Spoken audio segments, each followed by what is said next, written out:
We'll call the meeting to order. Start with the Pledge of Allegiance. I pledge allegiance to the flag of the United States of America and to the republic for which it stands, one nation, under God, indivisible, with liberty and justice for all. All right, roll call, please. Kristen Kambenzi, Here. Glenn Sarka, Here. James Hewitt, Here. Jennifer Klipp, Jennifer Ray, Here. Cheryl Maddox Smith, Here. Jason Zajunik, Here. All right, next is approving the agenda. I would entertain a motion to approve the agenda. I'll make a motion to approve the agenda. I'll second. All right, motion made by Mr. Hewitt, seconded by Ms. Ray. All those in favor? Aye. Any opposed? All right, moving on to the superintendent's report. Good evening, thank you. I wanted to start by welcoming Dr. Nian from RESA, who's here to talk about a ballot question for May. Dr. Nian? Thank you, Superintendent Sedgwick, board members. I appreciate the opportunity to meet with you and speak with you tonight. Welcome to our audience members as well, community members. Tonight I'm going to be talking about a special education millage vote coming up on May 2nd. If approved by the voters, the special education millage election will greatly reduce the special education funding shortfall that Marquette area public schools currently realizes. So who does Marquette-Alger RESA serve? We serve 12 public school districts and 1 public school academy in Marquette and Alger counties. You can see the list of very familiar school districts here on the screen. I'd like to talk just a minute or two about big picture. How many public school students are in Marquette and Alger counties? The answer is about 9,000. How much does it currently cost to educate 9,000 public school students on an annual basis? Anybody want to take a guess? Approximately $170 million. That is the combined total public education budget for all 13 districts in Marquette and Alger counties. So as we drill down a little bit into those numbers, how many students with disabilities are in Marquette and Alger County schools? The answer is approximately 1,600 students in 13 different disability categories. How much does it cost to educate students with disabilities annually? Approximately $25 million. How much revenue is received by local, state, and federal sources annually to educate those 1,600 students with disabilities? The answer is about $20 million. So let's talk a little bit about the budget and how it works. Currently, the budget shortfall in special education is resulting in fewer resources being allocated to other areas of the budget. Some funding streams have very significant restrictions, while others have a bit more liberal ability to be used in the budget overall. Special education funds may only be used for costs identified as eligible under the Individuals with Disabilities Education Act and under the Michigan Administrative Rules for Special Education, also known as MARS and IDEA. IDEA itself has very specific safeguards that have been put into place to prevent cutting resources to some of our student populations that are most vulnerable. One of those safeguards is known as maintenance of effort, because quite simply, I've been asked, well, why don't we just reduce the cost of our special education? There's a rule that's been in place since the 70s called maintenance of effort that simply prevents school districts from slashing budgets to students with special needs. So as a very oversimplified illustration, if Marquette area public schools spent $10,000 last year to educate students with disabilities, they cannot spend any less than $10,000 in subsequent years. So maintenance of effort is a high water mark, but it's also a requirement, a threshold that must be met on an annual basis. So why ask for an increase? Well, we've got a math problem here. We have $20 million in revenue. We have $25 million in cost. That leaves us with a $5 million deficit. Where are those $25 million going? They're going to more than 350 staff members that include teachers, therapists, consultants, secretaries, administrators, parapros, and drivers.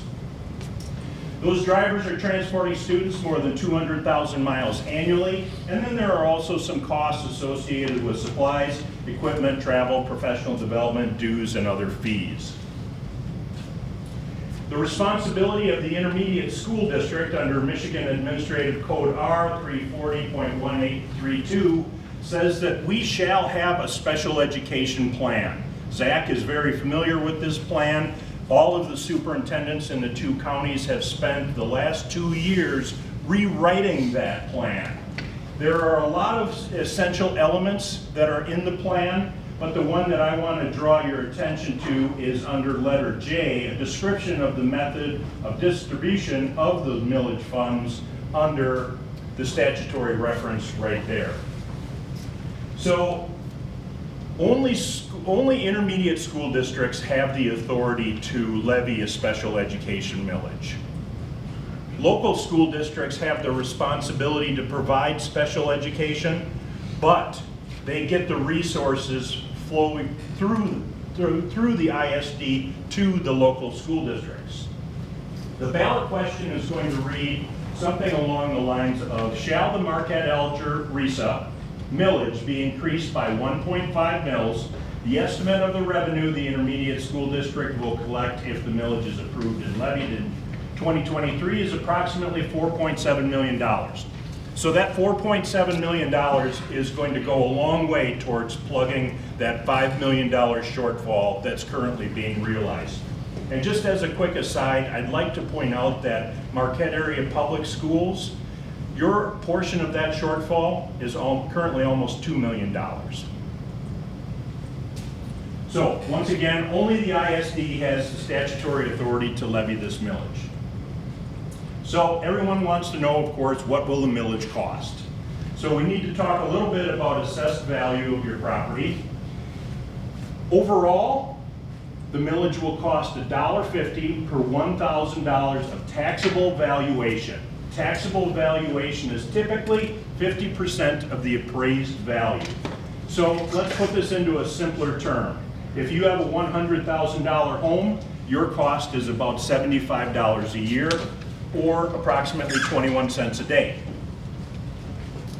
If you have a $300,000 home, your cost is going to be about $225 a year, or approximately 61 cents a day. And of course, it's just a simple math problem to calculate what your own impact is going to be once you understand what that overall cost is of $1.50 per $1,000 of taxable valuation.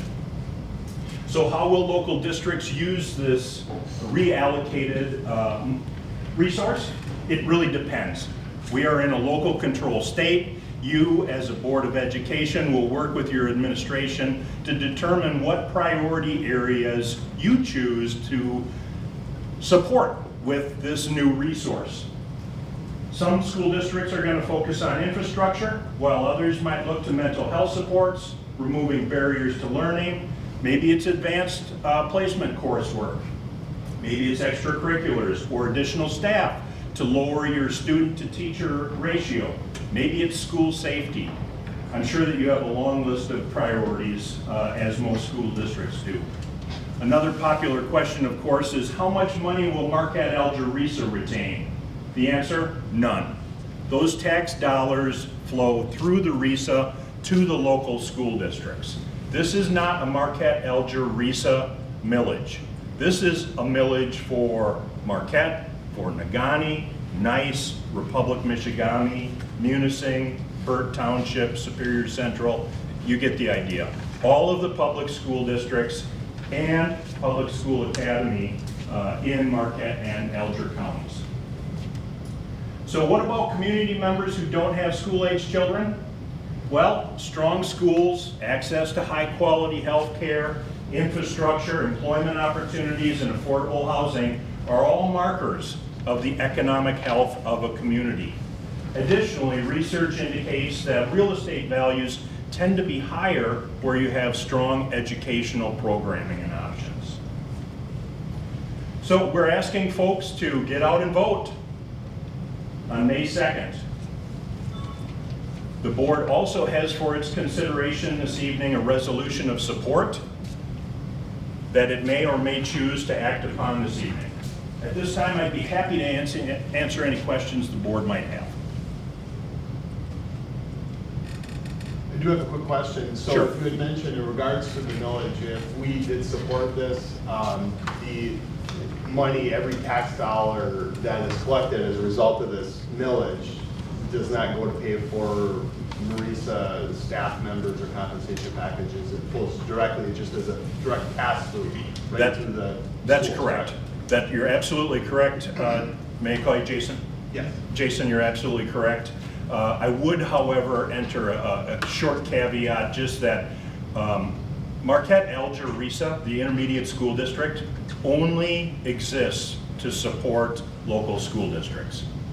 If there were not local school districts, there would not be an intermediate school district.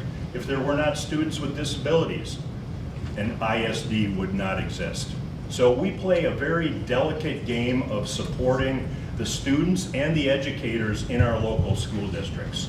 So to that end, do we have staff members who are part of an economy of scale that serve our smaller school districts that otherwise wouldn't be able to afford to hire an occupational therapist or physical therapist?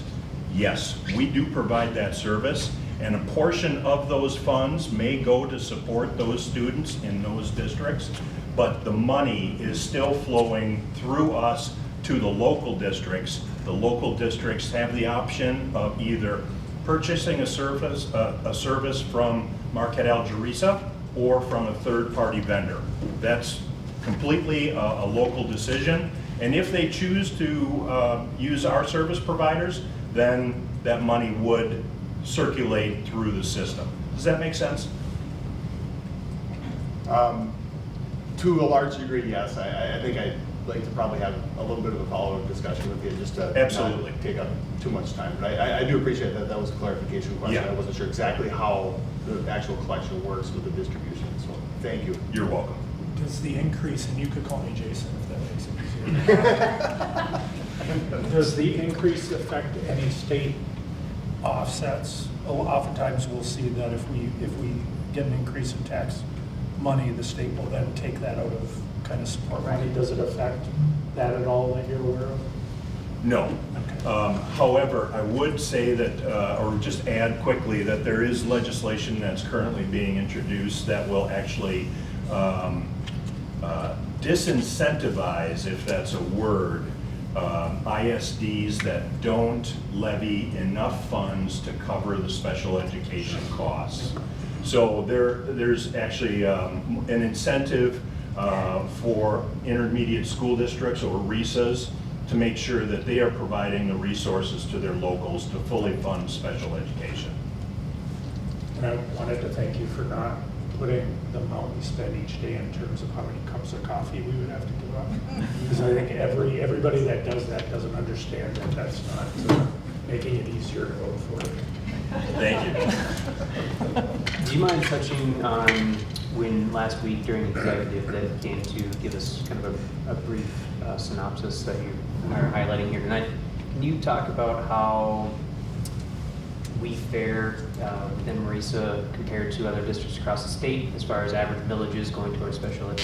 Yeah, excellent question. Thank you for bringing that up. So the state average is right around 3 mills. Currently, Marquette-Alger RESA levies 2 mills. We have the authority to levy up to 3.5 mills. We are asking the voters to go to that maximum. We know that special education costs have increased over the last couple of decades, which is really since the last time we've had a special education millage. And those costs are not static. They continue to grow year after year. So although we would be fully funded for next year, we know that as we project 3, 4, and 5 years out, those costs are likely to increase, and revenues typically don't increase at the same rate as cost. So the statewide average, once again, to get back to your question, is right around 3. We're currently at 2. We are going to be asking for an additional 1.5, which would bring us to 3.5. And I think just as a point of comparison, there are ISDs around the state that are levying as much as 6 mills for special education. Now, there's always a formulaic conversation to have here, because the millage works directly with property valuation. So if we had, let's say, the property valuation of Wayne County at 45 billion, we probably wouldn't need to have as high of a millage. Great questions. Are there any other questions? Just perception of that is where we already have to meet this amount that we spend as a district, which is, you know how much, what is that? I know the 2 million is the shortfall. We spent about 9 million. Okay, 9 million, which there's a shortfall of 2 million, which this then gives us that we don't have to find from the general funds. I'm assuming that's where we take it currently from. So this we will be able, I mean, we meet the need, which we have to by the state, 9 million. This will then give us, as you said, funds to use elsewhere that we are taking in order to cover the shortfall, right? Okay. Yeah, you're absolutely correct. I used this as an analogy this morning. If you were receiving food assistance from the state, and you've become accustomed, as I have, to having food and heat on a monthly basis, if my heat bill goes up, but I'm receiving food assistance from the state, I can't take from my food portion to pay my heat bill. I can, however, take from my heat bill to buy more food.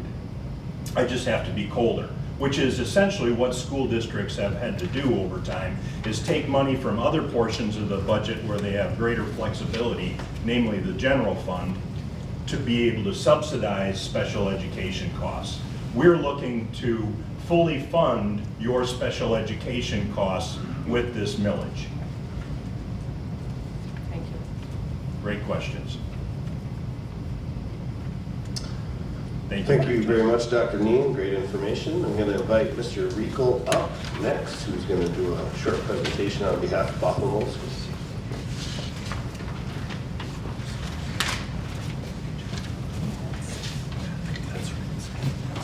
Good evening. Can you hear me?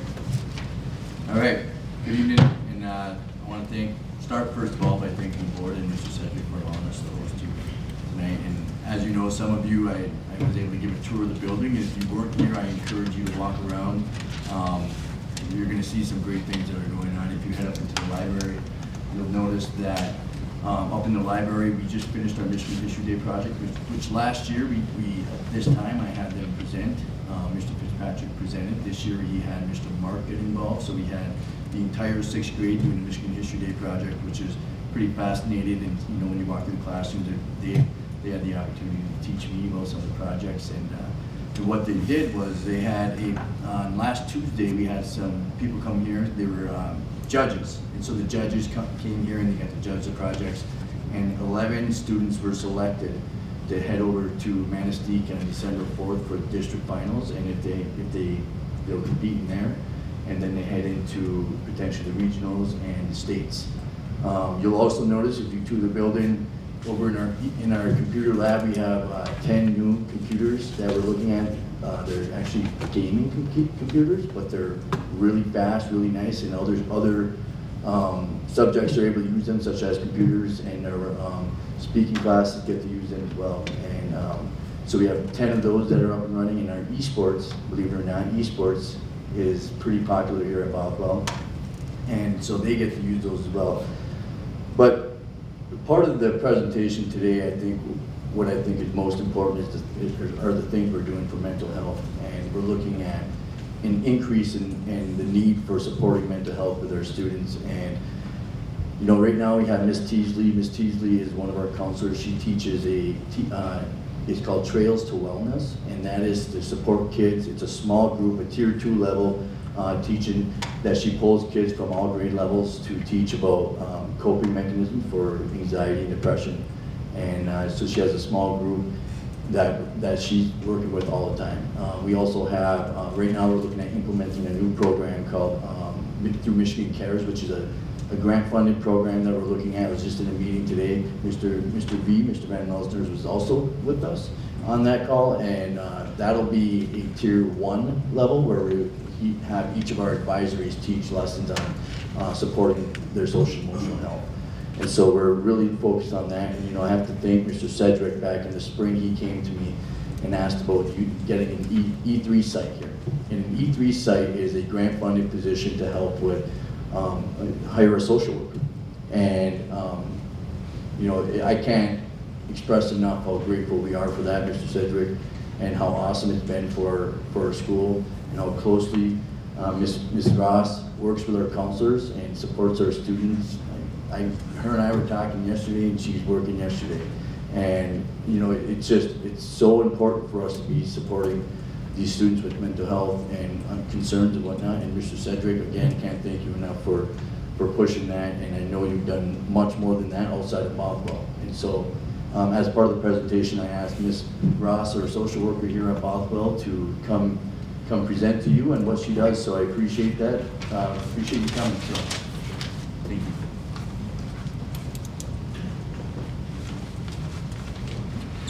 Well, thank you for that. Hopefully I live up to all that hype. My name's Marie. Some people call me Miss Ross, but when I hear Miss Ross, I think of my mom, and I'm like, where's my mom? So just a little bit of a background on me. Thank you for allowing me to be here this evening. It's been a little bit of an impromptu last minute thing, so I didn't come prepared with a presentation, but I figured I would just wing it, give some background information for you guys. I did make up a few little packets of information for you all to look at with just some information on the E3 program that I'm a part of. I'm a native Uper. I grew up in the Iron Mountain Kingsford area. I've lived in Marquette on and off since 2007, with the exception of going to school for graduate school downstate, and then working in Delta County for my first job outside of grad school. So I've worked and lived in Marquette since then. I have a personal and professional tie to the area. My son actually went to Bothwell here, 7th through 8th grade. He's 19. He graduated from Norway High School last year. And it kind of came full circle. So previously to this job, I worked at the Gwynn area public schools, so the high school and the middle school, for about 3 years. In a different position, we have a child and adolescent health clinic at the Gwynn schools. It's just a little bit of a different program than it is here. There we have a full-time nurse practitioner, RN, secretary, and 2 mental health counselors.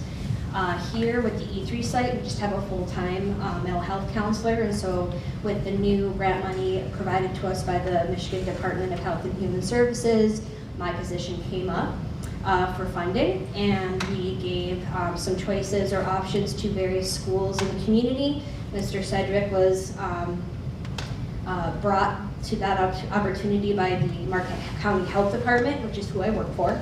So I am not a school employee. I just work in the school. So kind of I explained to parents and kids, think of going to a therapist's office outside of the school. I just so happen to be in the school. So, you know, one of the biggest things that we're coming across these days is, you know, some buzzwords: trauma, mental health, depression, anxiety, pandemic. So with the rise of all of these things happening in schools, piggybacking off of what you know, Marquette-Alger RESA was mentioning, more kiddos needing special ed services, we need more mental health providers in the community. So that's where I came in. I have the professional and personal experience within this field to provide services to kids. So just to kind of give you guys an opportunity to what we do, everything that we provide for services is free. So there's no cost to parents or the kids. We do take health insurance, but that is not a need. So if someone comes to me without health insurance, I will not turn them away. We do not turn anyone away due to cost of paying or anything like that. And what's nice about our program is that we can provide services during school hours. So essentially, I bring students down from class, provide anywhere between 30 minutes to 60 minutes of therapy, depending on their presenting problem that they come to see me for, and then send them back to class. I'm also available for walk-in crisis appointments. So say Mr. Rico has a student that he's very concerned about, a guidance counselor has another student. Referrals can come from anybody. They can even come from you, which is why I gave you some of that information. And basically, we meet with students right away. Their parent doesn't have to take time off of work. They don't have to necessarily miss a whole day of school. And if they need any referrals, well, that can come from me. So it seems to be pretty seamless. It works out really well. And I think the other part is just supporting everybody else in the school, because we're all in this together and we're all, helping kids, and our goal is to make sure that our kids are doing well. So the biggest things, there's no cost. The MDHHS provides the grant money to fund my position and also to keep our services free. And as long as the money keeps coming every budget year, we're good to go. Let's see, and the biggest thing that we have to kind of require, due to this being Michigan and mental health laws, we observe HIPAA privacy laws just like any other therapist or doctor does. So parents will sign a consent. Mr. Rico was kind enough to send that at the beginning of the year to each parent in a parent packet. Lots of parents gave me the consent back and just had it on file, which is nice. So a student who's in the MAP school district can have it on file throughout their whole school career. So they do not need to fill one out every single year if they don't need to. And I can keep it on file for how long as I need to. So I'm allowed to see individual students from the ages of 5 to 22. So technically, even after they graduate from Marquette area schools, they can still come to see me, which is really great, because we know that the time between graduation of high school and college, there may be a lack or a lapse in insurance coverage, depending on their situation, or maybe they are attending a school far away. We can still see them if their residency is within the Marquette School District. I have coworkers who see Michigan State students, which in light of the recent events with that, is very helpful. So realistically, there's not a whole lot of red hoops to jump through, or red tape to go through. So the parent consent is very important. That's just like any other consent that a parent needs to sign for any kind of medical or mental health care. Michigan does provide what we call minor and confidential services to students 14 and over in the state of Michigan. So basically what that means is, say I have a student who's 14 or over who does not want their parent to know that they want mental health services or substance abuse services, or maybe their parent isn't so keen on it, or maybe they don't even have a parent that's very engaged. So to offset some of the things about not being able to get treatment, we're allowed to do that. So 14 and over for up to 12 sessions for free. I've had a few students already ask about that for a variety of different reasons. And it's not about being secret or keeping things from parents. Typically during that 12 sessions, I try to work with the student and the family or the guardian to see if they're willing to sign a consent. That's my goal. It doesn't always happen, however. So yeah, that's pretty much all I do. I look forward to continuing to work here and bettering the mental health of our community, especially our children and our students, and providing the help to the staff. And I believe it takes a village. And we are all the village to take care of these kids. So I'm willing to do anything and everything for them, and to continue to help support the staff and, you know, continue to do that. So I'll open the floor up to any questions that anybody may have. Try to answer them as best I can.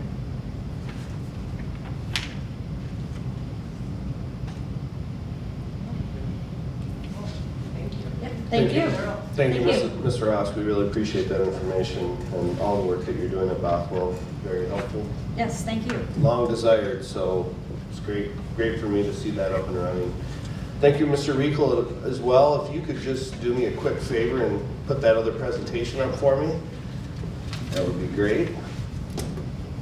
So I'm required to present a progress report. We receive a small grant to help pay for some of our assessments, NWEA specifically, and I gave a similar presentation back in October, so I'm going to keep this one even more brief, just to recap and also make sure that we satisfy that requirement for the grant.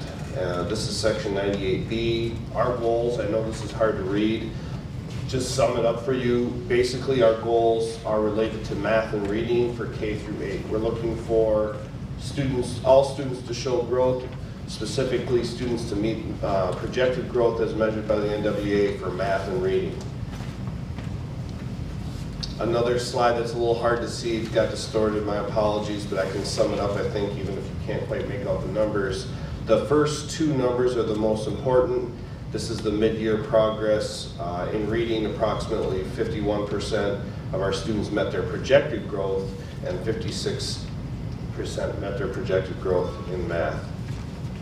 Attendance, we've talked about this slide.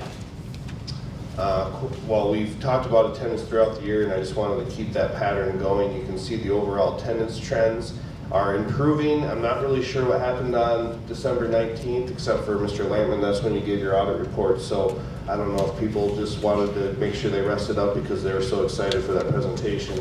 But that's the only anomaly I see in that overall pattern, which is showing growth in attendance, including today. If you were to notice today, 94%. So again, in summary, a 20,000 foot view, I showed a winter to winter comparison here. This is again K through 8 reading and math, aggregate we would refer to it as.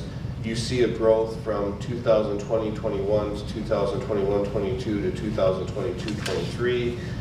This is the mid-year progress. Again, I have noticed, and you'll see it on the next slide, that there has historically been a bit of a dip in the fall and winter, which seems counterintuitive that halfway through the year kids might digress, but I think it's just the nature of the winter testing, the season that we're in. And then generally you see an uptick in the spring. So to see a increase in the winter average is encouraging.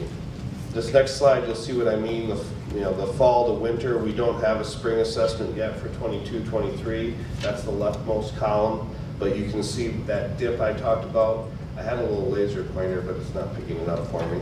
So there was a slight dip from fall to winter. However, the last slide indicated that there's been growth from winter to winter, and you can see that within this slide as well, but I drilled down to that specific metric on the last slide. So here I wanted to give you the overall scope of how we compare to years past. I would say we're trending in the right direction overall, but I still see a lot of opportunity for growth, is the summary for me. Since I took over, I've really tried to emphasize social emotional learning. There's a lot of resources that we've put in place, much like you heard from Ms. Ross and Mr. Riegel. We have E3 sites at the high school and the middle school. We have a 31N social worker, full-time social worker at the alternative school, and then we have 2 district-wide social workers. We're also employing full-time counselors at the elementary school, which is only 2 years now in the making, something long desired. This particular metric, the XSCL screener, was the I guess the best option for us at the time when I took over, as far as getting baseline data and trying to find a means to monitoring the progress in social emotional learning.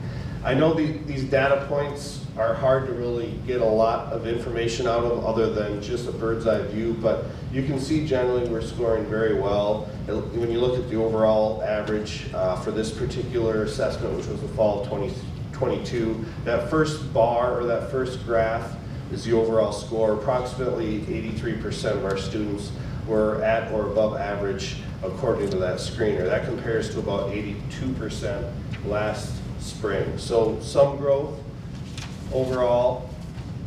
That was for K3. The last slide was K3. This is 4-8.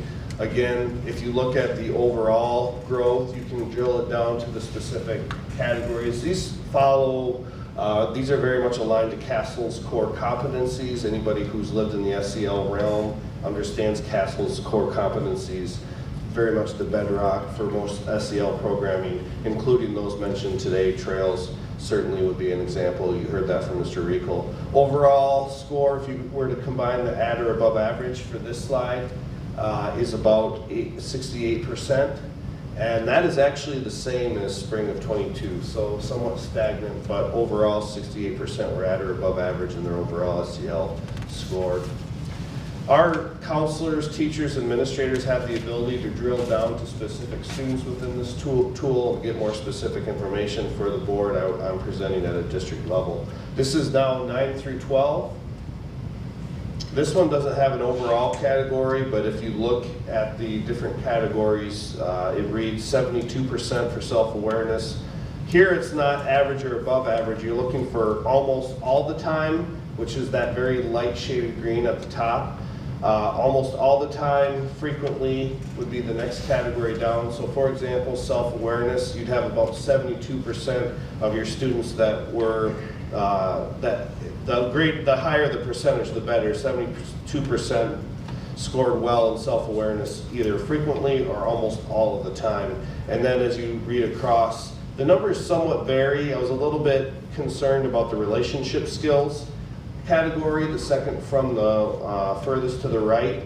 38% scored frequently or almost all the time in relationship skills. That was slightly better than the spring of 22, where only 37% scored in those top two categories.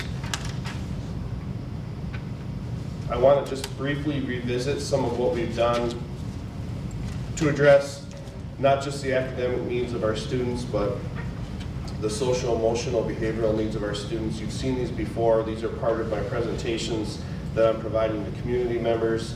I have one later this week. I've already had presentations with different commissions and boards, community service groups, etc.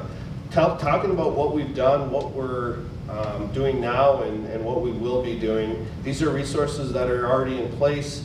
I mentioned things like JK in every building that's currently in place. You heard about the social workers. We went from 2 to 5. Curricular resources, early childhood supports. We've hired health aides and roving subs and TAs to help support our elementary schools, instructional coaches, which have been a game changer in my opinion for helping raise the bar as far as instructional practice. And an achievement coordinator or closely aligned with a curriculum director, which is a long desired resource in our district. And then the partnerships with various institutions like RESA, who you heard from today. Those partnerships have really resulted in a variety of supports that are much needed in our school district. So that's what's been done, or a summary. What's happening now, we're very much focused on strategic planning. We have assessment framework, an assessment framework that we're building and a pilot already in place. We're working on building an early warning system so we can flag students in any number of the areas I mentioned: academic, social, emotional, behavioral, attendance, and then providing the supports or the intervention menu to go with those things. Trails is on here and other SEL resources. The community forum on student wellness, we just had a meeting last week. And then just more engagement with our staff and community. I've been going around to faculty meetings the last few weeks. I've been going around, like I said, to community groups, just trying to get the word out on what we're doing at MAPS.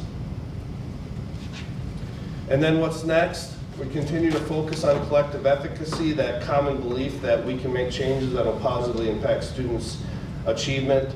long-range PD planning, we do have a 3 to 5 year plan in place.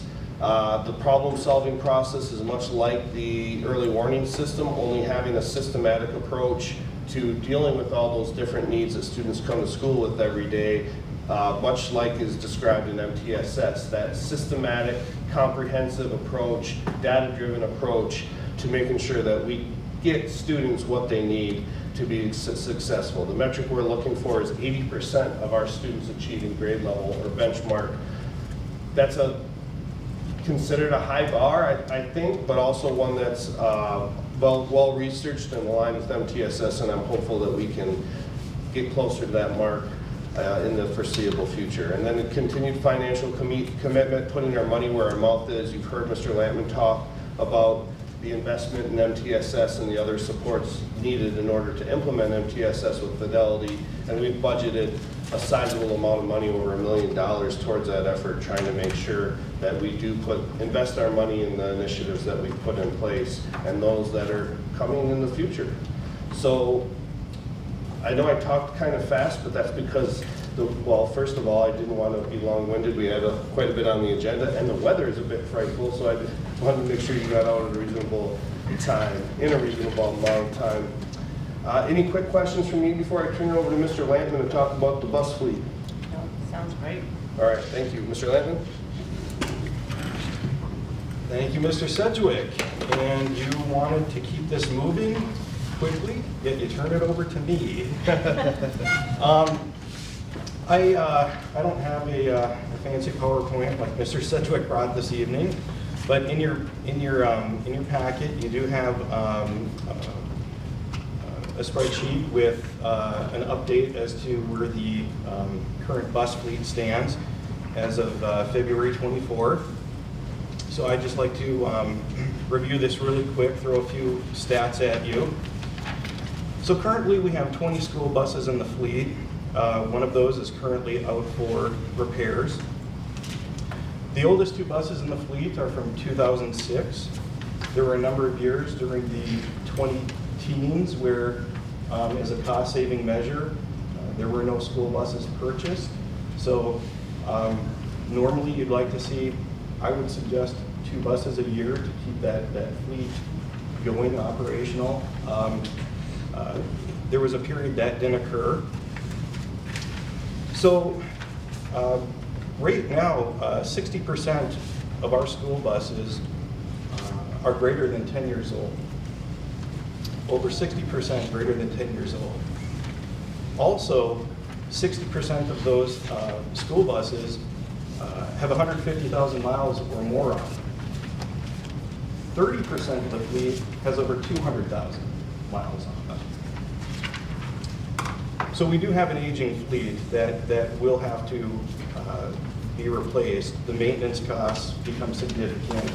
Also, we're required to have an annual inspection on our school buses, and our spring inspection is coming up. Right now, there's 4 school buses that our mechanic questions whether or not they're going to pass inspection this year for various reasons. So we also have 3 special needs buses in the fleet that have a lift on them. The one bus that I mentioned that is currently off the road for repairs is one of these special need lift buses. It's having some electrical issues. One of the other special needs lift buses that we have was involved in an accident. We're currently using it, but it does have about $32,000 worth of damages that eventually is going to have to go in for repair, so that will be coming out of the rotation. So right now we're down to really one solid special needs lift bus. So there's definitely a need in the fleet for another special needs lift bus. And again, to keep it short and sweet, I will open it up for questions, but I just wanted to throw some information at you about the state of our bus fleet. So there's one on order, correct? Actually, there's 2 on order. Two on order. Thank you for mentioning that. There are 2 regular buses on order. Oh, I didn't see it on this. Yeah, No. Yeah, they were ordered at the beginning of the year. We hope they're gonna arrive come May, but with the supply chain the way it is right now, you know, they're estimating 10 months for turnaround on a school bus order, but, yeah. it's- What's the average yearly mileage for a bus? That's a great question. I don't know that I have the answer for the average yearly I mean, I in can front do of the me, math, but I can just do some quick. Yeah, me too. I would say that's probably,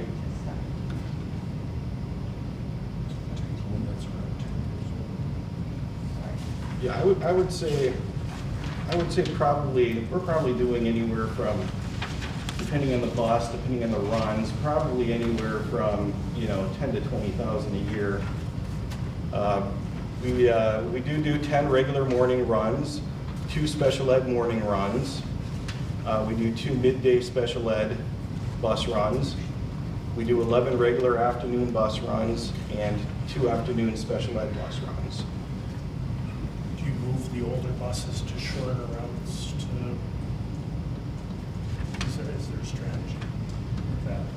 I'm sure transportation has a strategy. Yeah. Yes, and I would have to believe that they would keep the older buses closer to home, if you will.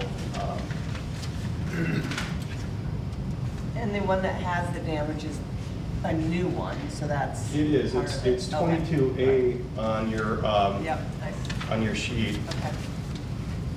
So unfortunately, it was one of the newer buses that was damaged. So are the 2 to replace these 2, you know, 2 of these 4 that may not pass? Is that the intent? I'm sorry, I didn't Are get- the 2 new ones to replace 2 of the 4 that may not pass? Ideally, yes. Ideally, yes. I would like to reach a point where we're once again investing in new buses, 2 a year, if we can get back on track in the future, incorporate that back in the budget process. But yes, if when we get the 2 new buses, you know, our 2 oldest are 2006, I imagine at that point, those would be rotated out. Is there a way to project, but I'll be sitting so far away from it. Is that gonna make a difference? Is there a way to project how the 2 bus a year strategy will affect costs? Is there a way to kind of estimate? We can bring you an estimation Yeah. of potential cost savings. You know, certainly the older they get, the more costly they are to maintain. Is there some that are middle-aged that have some significant costs? You know, it would be interesting to see how a 2 bus a year, or what's the optimal replacement rate for us? Thanks. Yeah, I think the standard is that most of the districts in the area use is 2 buses a year, which, you know, you then benefit from that rotation. I think my understanding is generally at the 150,000 mile mark is when you want to start turning over those buses. We've gone beyond that mark with quite a few of our buses. Like I said, 60% of our fleet is now beyond 150,000 miles. Could it be that we have to do a 3 bus a year until we kind of catch up and then fall back into a 2 bus a year? It is, and in fact, this budget year, we did put 3 buses into the budget. We had ordered 2 earlier in the year, and we were kind of holding out to see what kind of year we looked at before we pulled the trigger on a third bus.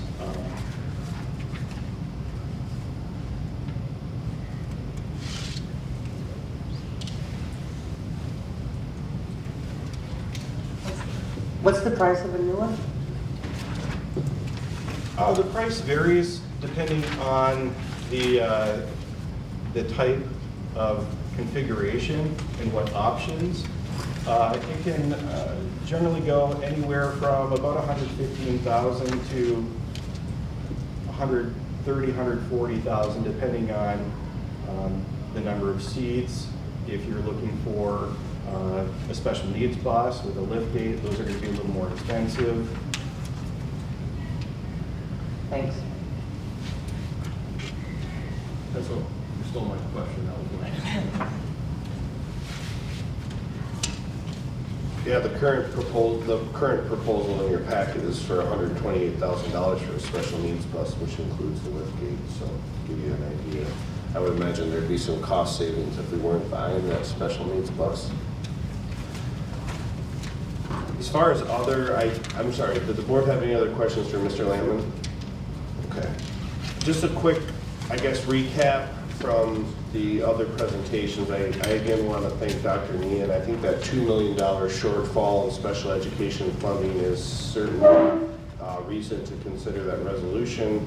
Mr. Reekle and Ms. Ross, again, thank you. I'm so excited to have the E3 say here at Bothwell, and I'm glad that you had an opportunity to present to the board. And I just want to give a shout out to Mr. Masana at the Marquette County Health Department, who really took the lead on that grant. So I didn't want to take too much credit for that. Mr. Masana deserves plenty. That's all I have under other. Thank you. All right, thank you for that. We're going to move on to comments from the public, agenda items only. I believe Mr. Gallant.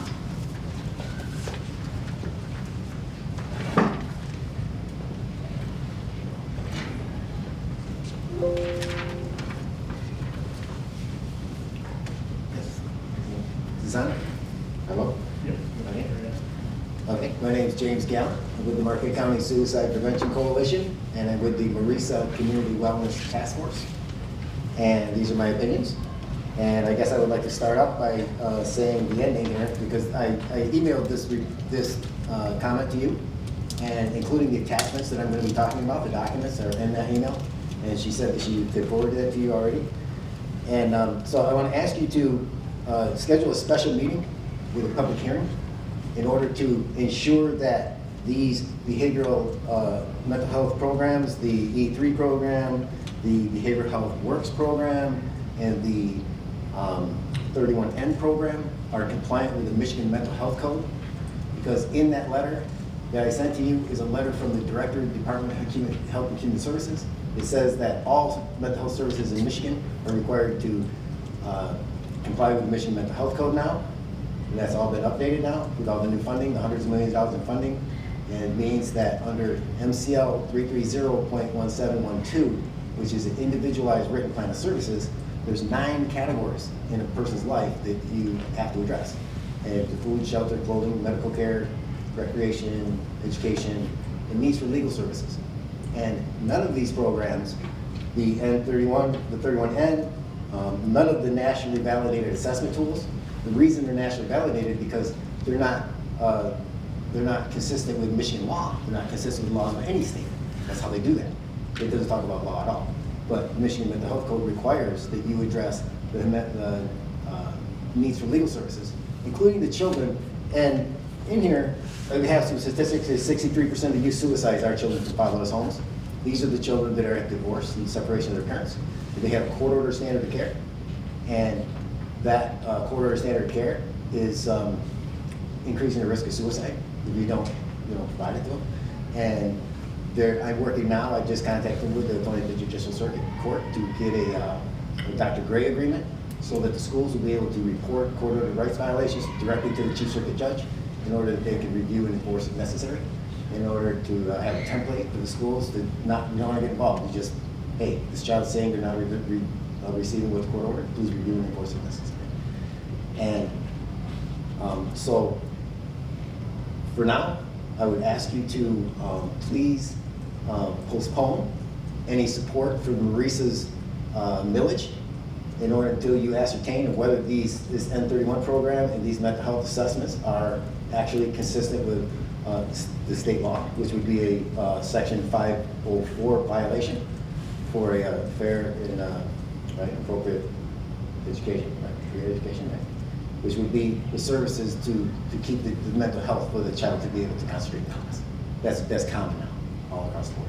But these special ed students, especially the children with autism, they have a Developmental Disabilities Act, which is required that the people with developmental disabilities are to be, shall be provided with opportunities and supports to live their life free of violations of their legal and human rights. Their legal rights are custody and parenting time. They share the life with the family they live with. This is what is destroying their life. This is what's driving suicide in our state, is that the system of care does not address their legal needs for legal services. And your counselors, I wish the lady would say, said, well, what does she do when a child says they haven't seen their parent get a live with? What do they do? How do they address that? They should be contacting the chief circuit judge, and there's a make-up parenting time policy by law. Every county in the state is required to have a make-up parenting time policy. So if the children don't receive their parenting time, they get a make-up day. Unless there's only 2 reasons: over a half hour late, or drugs and alcohol are suspected. It's the only reason to deny parenting time. Children didn't want to go, they automatically get a make-up day. And these are retroactive for a year. So you could, the child goes into the services, hey, when's the last time you seen your family you don't live with? If it's 2 months, that's 20 violations of a court-ordered standard of care for a child with autism. And RESA's not doing it. I think that, and Zach's not doing it. And Zach is, instead of Zach, doing what he should do was to, do his due diligence and just look into the issue and bring it to the attention of his employer and your attorneys, he decided he'd call the police on me while I was giving the report, as if it was going to block this report. All of these reports have gone to the State Board of Education, to our senators, the governor, the attorney general, the department, the director of the department. This is in your email, it's all copied to everybody. And so that's why I'm asking you, please ask Jen Hill, now that she's the state representative, to request an attorney general opinion. Do these programs comply with state law now? And I'm sure she would. She's nice. That's how she does it. Well, thank you very much.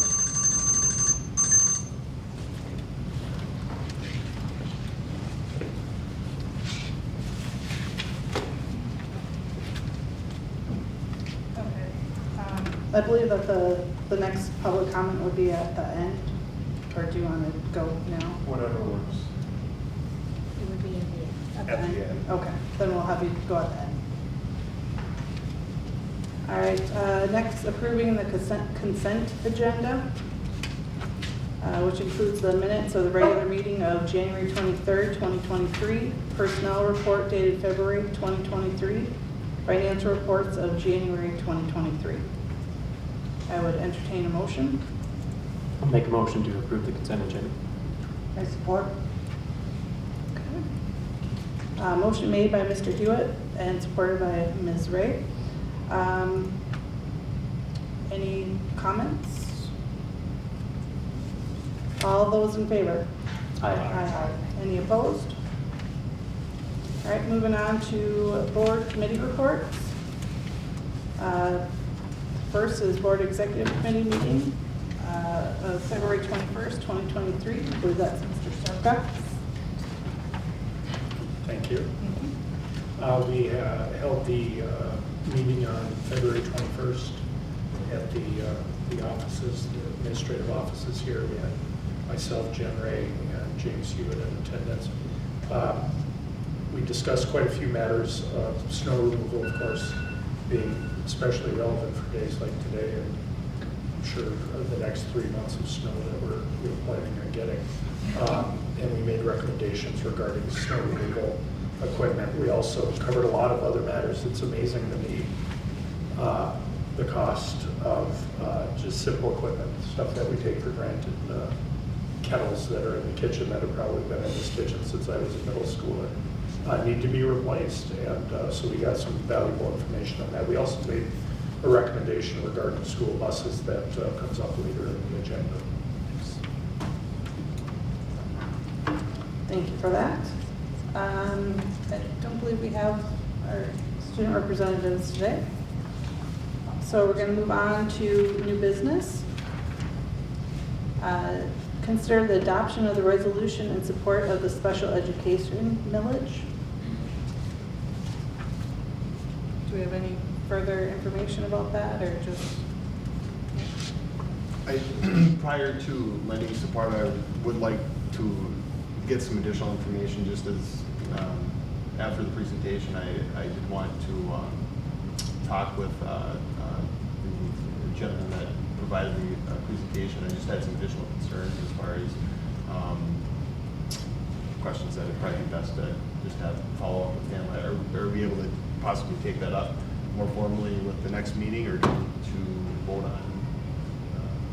on that now? Or? Well, we're just considering the adoption, so if someone were to support it and say that they would like to support the adoption of the resolution, then we would need a second for that, and if we had that, then we would vote on it today.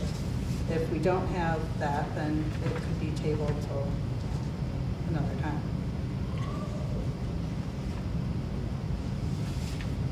And I would make the motion for the adoption of the resolution.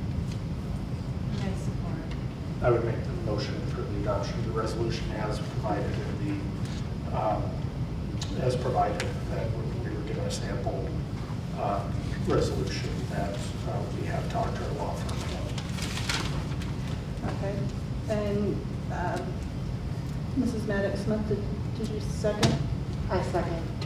Okay, so we have a motion and support. Motion by Mr. Sarka and support by Mrs. Maddox-Smith. We can open that to discussion. As far as, I do have some additional concerns as of right now. Just begin. Oh, sorry.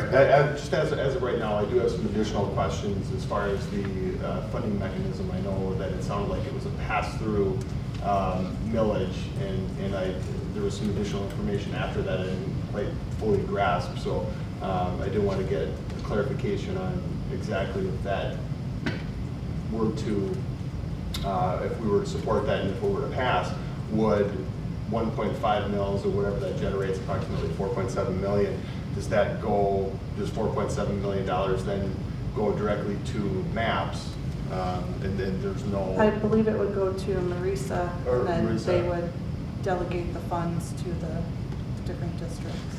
I might be able to help. I've been very involved in this whole process, not just the discussion of the millage, but also the funding formula that he discussed. We actually didn't get a chance to talk about that very much, but because of the transition to an expenditure model, we're actually $240,000 more in the black just based on that funding formula. And then the millage is going to give us almost a whole as far as that $2 million deficit. As far as does Dr. Nian was trying to explain, the size of the district is a major factor in determining how to answer that question. So he was trying as best he could to explain that essentially what it comes down to is MAPS does not use nearly the number of services that smaller districts do. We employ, for example, we employ our own social workers and our own psychologists. We have 2 social workers and 2 psychologists. We employ them ourselves. Some districts, they just don't have the budget to support those staff, and they actually contract with Marisa. So the money, when he said it kind of makes a full cycle, yes, it's going to the districts, the LEAs, but then some districts are actually purchasing those services from Marisa. Marisa is a provider of school psychologists, social workers, speech pathologists, 31N workers, and I could go on and on. MAPS doesn't necessarily use as much of those services, which is part of why our costs are so high, is because we employ many of our own. We do it in-house. So I don't know if that helps at all, but when he was trying to explain the cycle of how that money flows through, some districts contract with Marisa, some districts contract with a third party for especially speech paths, OT, and PT. MAPS does not do that nearly as much as those other districts. The only thing, the thing that we probably spend the most money is some specialties like autism consultants, and another one would be vision or hearing impaired consultants, specialties that we even don't necessarily have the capacity to house ourselves. So we'll contract with Marisa. We'll get the money and then give some of it back because we're contracting with Marisa for those services. Does that make sense? Essentially. Can I ask this? So we already receive a portion of this 25 million. There's a shortfall. Correct. Right. But we already receive a portion of that. Correct. And that portion, we're able to determine how we want to spend it, correct? Right. And RESA might be a source that we use as a resource. As a vendor, so to speak. Exactly. Yeah. So, but it's all up to us how that money is spent. That's my interpretation. And I think- Exactly. Yes, okay. Mhm. Yeah, they actually use an MDE audit of our special ed expenditures to determine their funding mechanism. So it's not Marisa determining, it's a third party that kind of determines are those expenditures legitimate as far as being used for special education.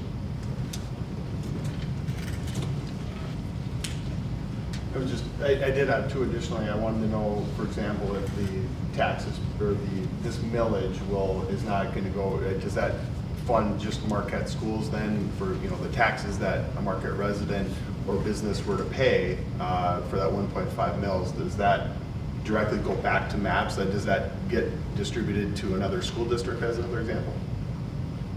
Well, so the millage is a 2-county 13 LEAs, the one he listed them, 13 LEAs are involved. So there's a 2-county area, a pretty vast area that's being, that's being approached or that's going to vote on this ballot question.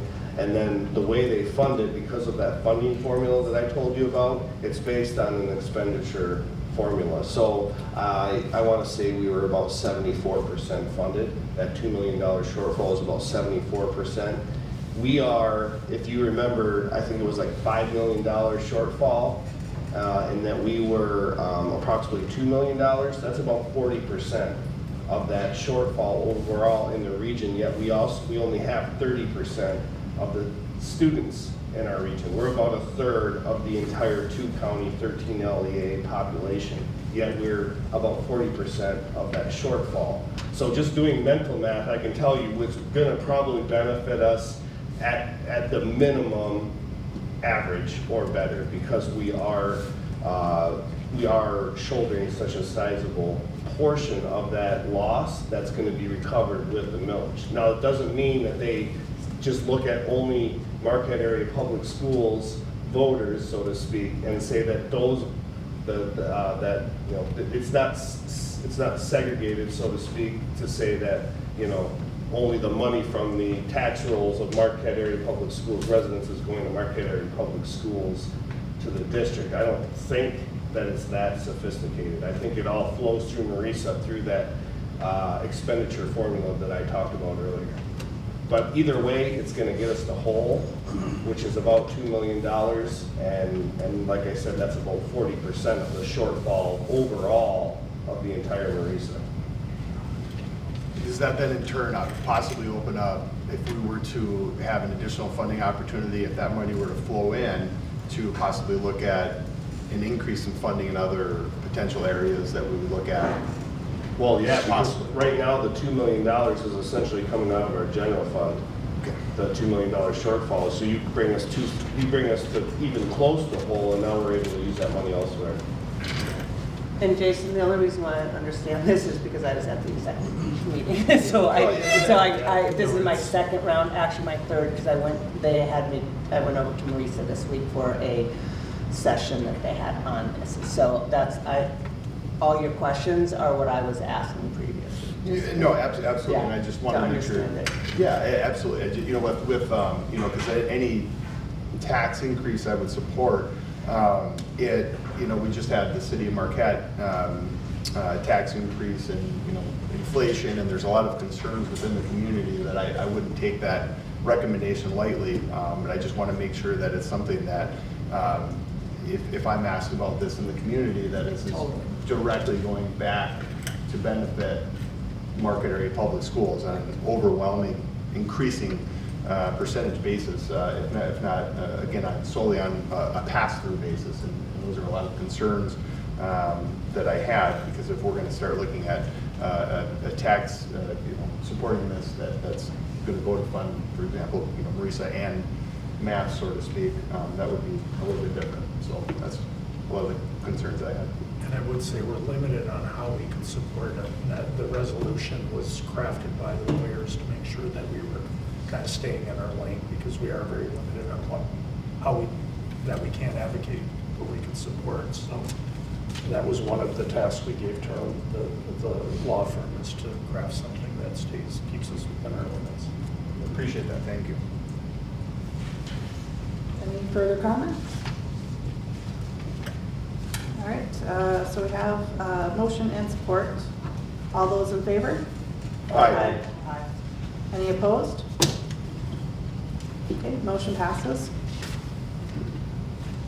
Consider adoption of the 2023-2024 Schools of Choice Resolution. I believe this is something that we do every year around this time. So I would consider a motion.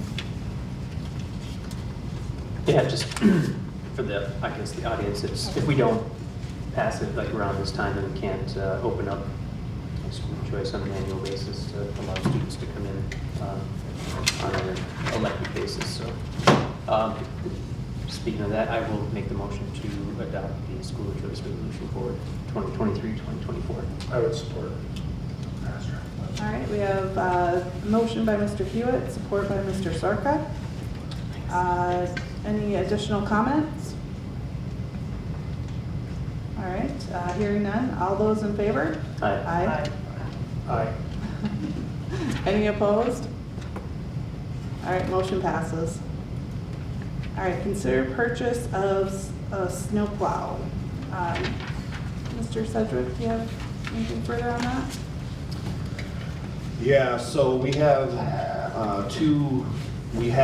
or I guess we will say we have 2 plow trucks in our possession, and one of them, neither of them, I think they're both 20 or more years old, and one of them has had a bad winter and is limping along, but it's pretty clear that if we didn't start working on that, we're going to be in trouble. Just to give you an idea, one plow truck operates almost exclusively at Marquette Senior High School in the bus garage because of the amount of work required to keep that property, maintain that property, in addition to having Smith contracting with their front end loaders. The other one travels around the rest of the district, hitting the other buildings. So it's imperative, I believe imperative, that we have 2 running. And I did 2 rounds of RFPs, or requests for proposals. The first one, I actually went around to all of our local dealers and hand delivered an RFP, and even with that effort, only was able to get 1 bid from a private owner. So it was a very fair price, and we considered it, but we thought we needed to go back and try again. So we did a little bit more networking the second time around, and we were able to secure 2 additional bids.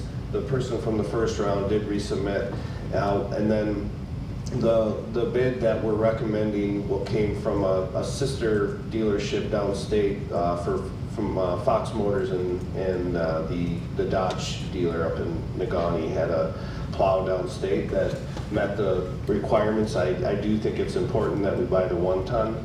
You'll see 2 3/4 tons and a 1 ton on the bid summary. I think it's important that we buy the 1 ton since that's available. We're pretty hard on our trucks. We have a very heavy sander that we put in the back, a heavy full-size B plow on the front, putting a lot of weight on those plows, and that 1 ton is built for the abuse. And I think it'll have better longevity than the other 2, and it's reasonably priced. So that would be my recommendation, my summary. Anybody have any questions for me? Okay, thank you for that. I would consider a motion for the purchase of a snowplow. I would make the motion to purchase the 2023 GMC Sierra 2500 HD regular cab long bed 4-wheel drive Pro 6.6-liter V8 engine to replace the beater with the heater, which I think is the technical phrase. I second. For support.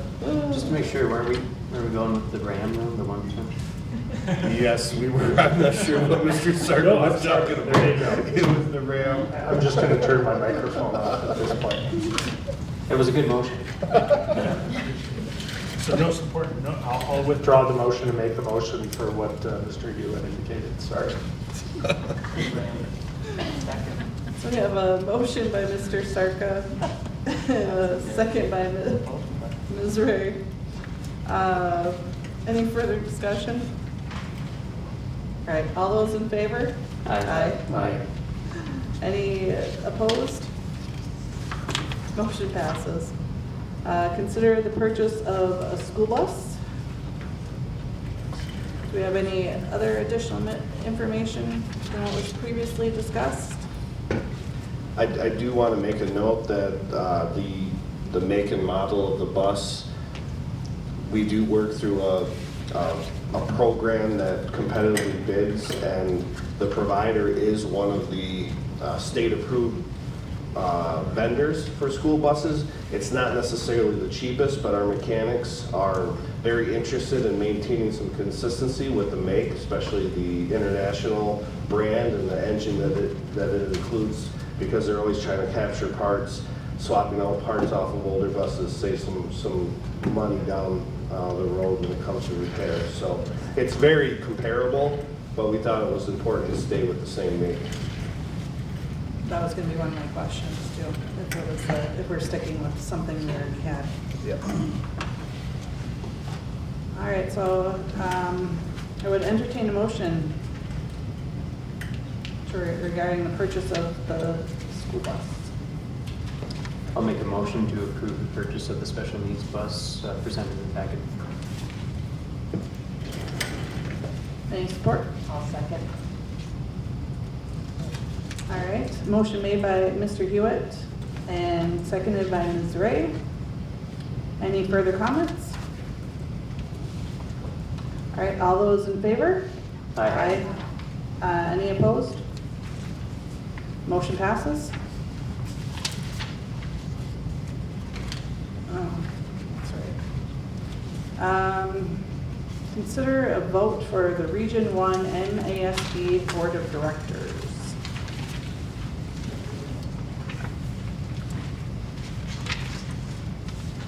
All right, so we have 2 candidates for this. It's a 3-year term for our region with MASB, the Michigan Association of School Boards.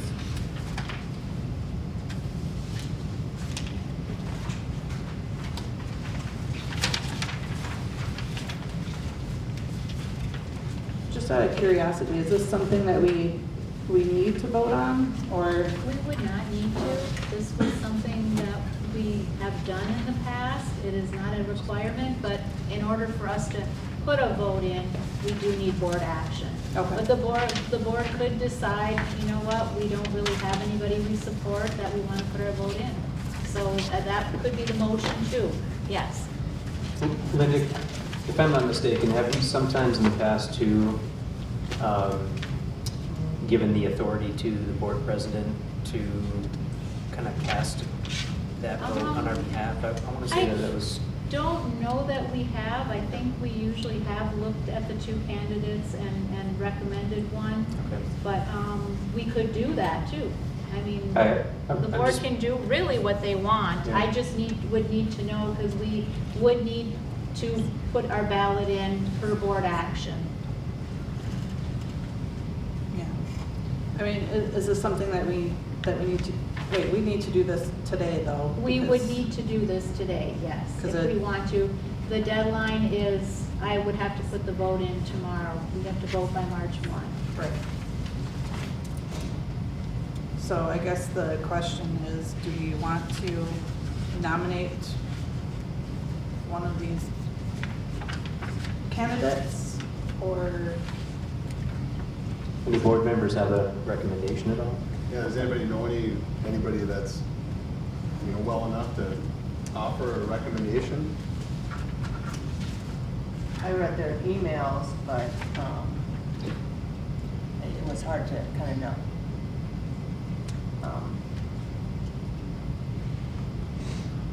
Yeah, I mean, we received a few communications from them.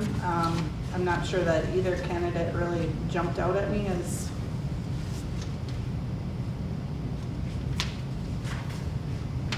Actually, I had some personal conversations, email conversations with both candidates. if you guys would like to kind of hear my thoughts on it. I did talk with Mr. Waltensberger. In specifics, he talked about Houghton and the MTSS that they have put on board and how they're getting their staff on board very positively. He talked a lot about some of the parent concerns about books and how they're dealing with that, that they certainly take it seriously, and how he feels that the school board in particular, when we put good people in these positions, that we don't need to look at them as deeply. You know, when you have a good librarian that's monitoring what's going in and out. He did talk a lot about the other candidate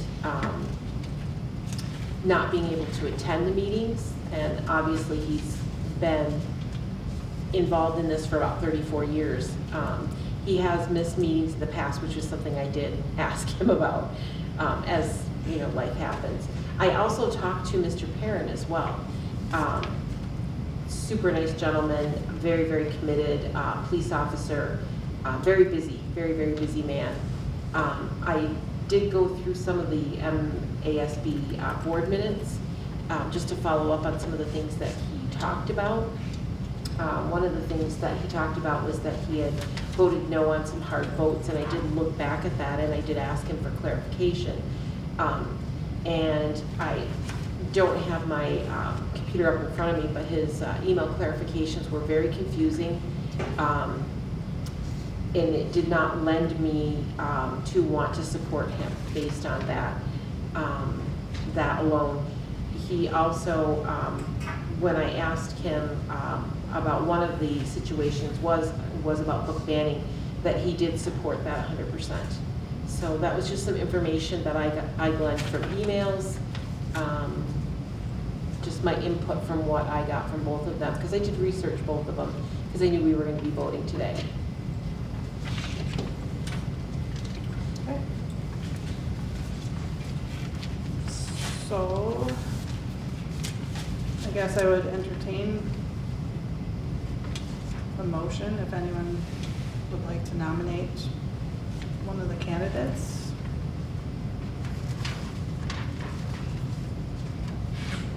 Or we can table it.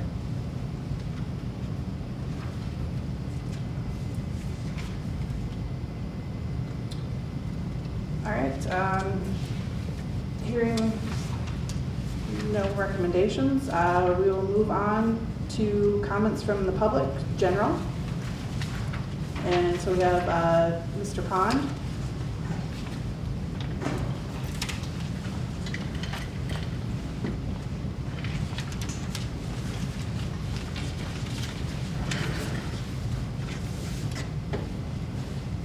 Hi, my name is George Pond. I work full-time here at Bothwell Middle School as a paraprofessional, and I feel like I'm in Mr. Bancroft's science class because he uses this all the time with the kids to keep them on task.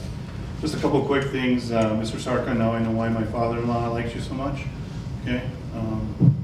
Because of your sarcasm and, you know, just how you go about your day. So I also don't have a fancy PowerPoint. I have a pencil point. Okay, just so bear with me. I scratched some stuff down here just to talk about a little bit. Although my main topic of conversation would be increasing the minimum pay for paraprofessionals and instructional aides, you know, and then scale up from there. I would like to approach it from a little different avenue instead of just standing up here saying we want more money. With that said, just a little bit of background for myself so you understand that, you know, I have a little bit more prior knowledge of what I'm going to talk about. I graduated from Central Michigan University with a degree in recreational therapy and psychology. I've worked in a bunch of different places that have given me a very useful set of tools to be able to work in the school system. I've worked on and off in the school system since 2009. Just real quick, some other places. I worked as a recreational therapist on the youth and adult psychiatric ward at Marquette-Alger Hospital. I worked for Wedgwood Christian Services down in Ann Arbor, Michigan. It was a residential program for at-risk youth that would either go to jail or come and see us. I worked for Adult Learning System as a treatment manager. I was in charge of 2 homes where 2 different individuals with autism lived there. So I was in charge of hiring, staffing, and creating those programs so that those individuals could have as much community success as possible. I worked at the U of M Youth Psychiatric Facility, Rehab Without Walls, which is a program that initiates retraining of people with traumatic brain injuries, specifically from car accidents. And I also did a very short-term stint at the Ypsilanti Psychiatric Prison as their recreation coordinator. But due to the fact of a lot of the things that I saw and experienced there, it just wasn't going to be good long-term for my mental health. With that said, I just want to give you a little bit snapshot of some of the things that I have personally experienced and other A's have experienced in the school district, if you haven't been in the, so to speak, trenches. So have you ever have your hair pulled, to the point where a big chunk of it came right out of your head? Have you ever had to run through the woods without your jacket on or any shoes in the wintertime chasing a student into the woods? Have you ever witnessed a kid biting his hand so hard that detached the skin and he had to go into the emergency room here in town? And then have a kid sit there at his desk and continually to pick his fingers to the point where they're down continually raw on a daily basis, trying to help himself do whatever thoughts in his head so he can concentrate a little bit more on what he's doing. Have you ever been stabbed with a pencil? Have you ever had to use different types of management tools to keep students safe from themselves and from others? Which a lot of these things can be definitely mentally draining on the individuals that have to work with these different children over a period of time. Have you ever been kicked, punched? Have you ever been spit in the face? So these are just a few of the things that some of the instructional aides have to deal with on a daily and yearly basis. And don't get me wrong, there are many positive and enjoyable and very rewarding things that happen also. In addition to our functional skills program, where kids need to be fed, toileted, changed, all of their activities of daily living, things that they need to have taken care of while they're here at school.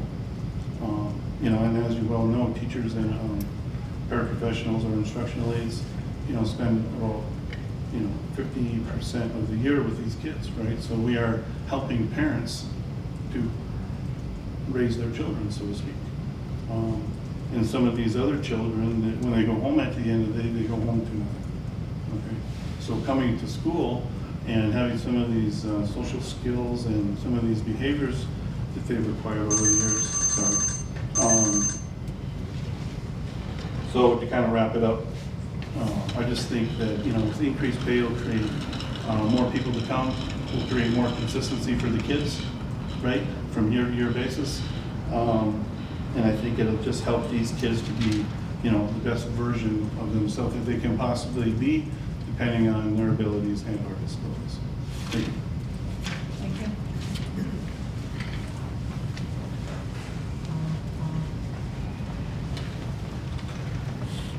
All right, board member comments? Nope. It's on my list. There's only one. There's only one, and you already spoke. Pursuant to board policy, you're only allowed to public comment once. It says general at the end. You commented once. I commented at the thing, got on the agenda twice. Excuse me, I'm sorry, can I just have a public comment? No, I'm sorry, you cannot. You had your It's on the public agenda. comment in the beginning. It's, Whoa. no.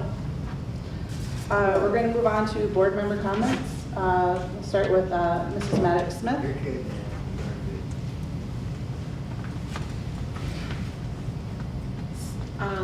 I just wanted to thank everybody for being here today. What a great school Bothwell is. I love the presentation. The stuff that you guys are doing is amazing. Ms. Ross, the stuff with the E3 grant and the mental health clinic just couldn't be more timely and important, especially with events that are going on in our community, in our nation, in our state. That was just very inspiring to hear about that. I love that. And the fact that you're reaching children from age 5 to 22, you know, that's after graduation, and our you know, it's just setting our kids up for success. That makes my heart swell. That's awesome. As far as the special education millage, I think that it's much needed in our area to address that shortfall that MAPS is currently experiencing. I'm excited and thankful for all the work that Dr. Nye has put in on it, and Mr. Sedgwick. I know that has been a process, and it'll continue to be a process, so I'm glad that we're looking at that. Supporting social and emotional learning, Zach, just paramount to kids. Thank you so much for your presentation. Thank you to Mr. Pond and Mr. Gallant, both for presenting, you know, great community points. You know, we want to hear what you have to say, and, you know, thank you for having a seat at the table. You know, a day in the life of an instructional aide, that's a lot, so thank you. Mr. Zednick? I just appreciated Mr. Riekel's time and information prior to the board meeting in regards to Bothwell and the school. Last time I was here in Bothwell was, I think, in 2002, and I formally went through the building when I was going through NMU with the teacher prep program, so it was really interesting to see the changes over the many years. In regards to the school. Thank you, Mr. Pond, for your bringing to light some of the information in regards to your position and some of the challenges and rewards that position brings as well. I also wanted to extend congratulations to the, I believe it was the MSHS ski, and I believe we did send a wrestler to the state finals. So I wanted to offer congratulations to those teams as well. So other than that, stay safe with the weather. Ms. Ray? Sorry, it just happened. Used to be down the road. No, I just really appreciate everybody coming and hearing what you have to say, and what you're doing in the schools is amazing. And our focus on the whole child has been much needed and is now clearly needed even more so. So I really appreciate all the ways that we're coming at this and the work that we're doing. So, and yes, more support financially and just for all of us. Thank you. Mr. Hewitt? I just thank you to Mr. Riekel and Mr. Ben Welsners for hosting us here tonight, and thanks to all Bothwell staff. Mr. Bond, thank you. Appreciate the comments, and that's all. Mr. Sarka? My microphone wasn't working earlier, so that's a 2022 Ram truck, Ram 3500 four-wheel drive, regular crash trade. No, I most of my best memories in school were in this building, and I just love that wall over there. If that doesn't scream middle school, I don't know what does, right? And I want to say for Mr. Riekel, you are such a great fit for this building. It's always had that energy that you have, so it's always great when we see a person that just fits the building and the community. I cannot imagine how, because right now this building, I mean, this was a sunken floor. Whoever thought that like a sunken part of the cafeteria was a good idea for 6th to 8th graders? Whoever thought that putting 4 classrooms in a big wedge-shaped classroom was a good idea? Because what it meant, it wasn't ADD for our students so much as it was ADD for our teachers, because paper airplanes, bottle rockets being shot off in those rooms. It was something else, but it was a great education. It's good to see that that's continuing. And that tradition is continuing in Bothwell. Thank you, Mr. Gallant. Thank you, Mr. Pond, for your comments. We need to hear those things. So appreciate everybody's hard work. All right, Board President. Point of order. Your rule says portions with an S. It says with an S right here. It says We're portions. not- Point of order, please. We're not The going rule to debate The this. rule says may participate during designated public portions.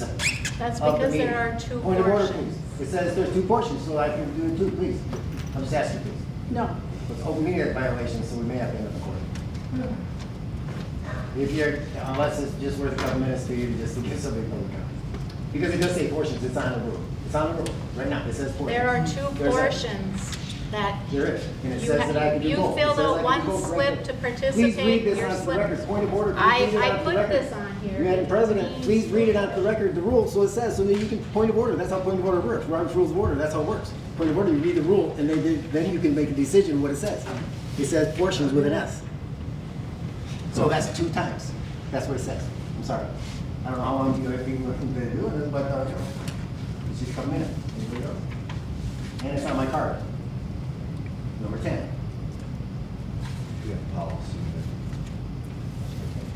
Please read the policy, please read the rule, Madam President.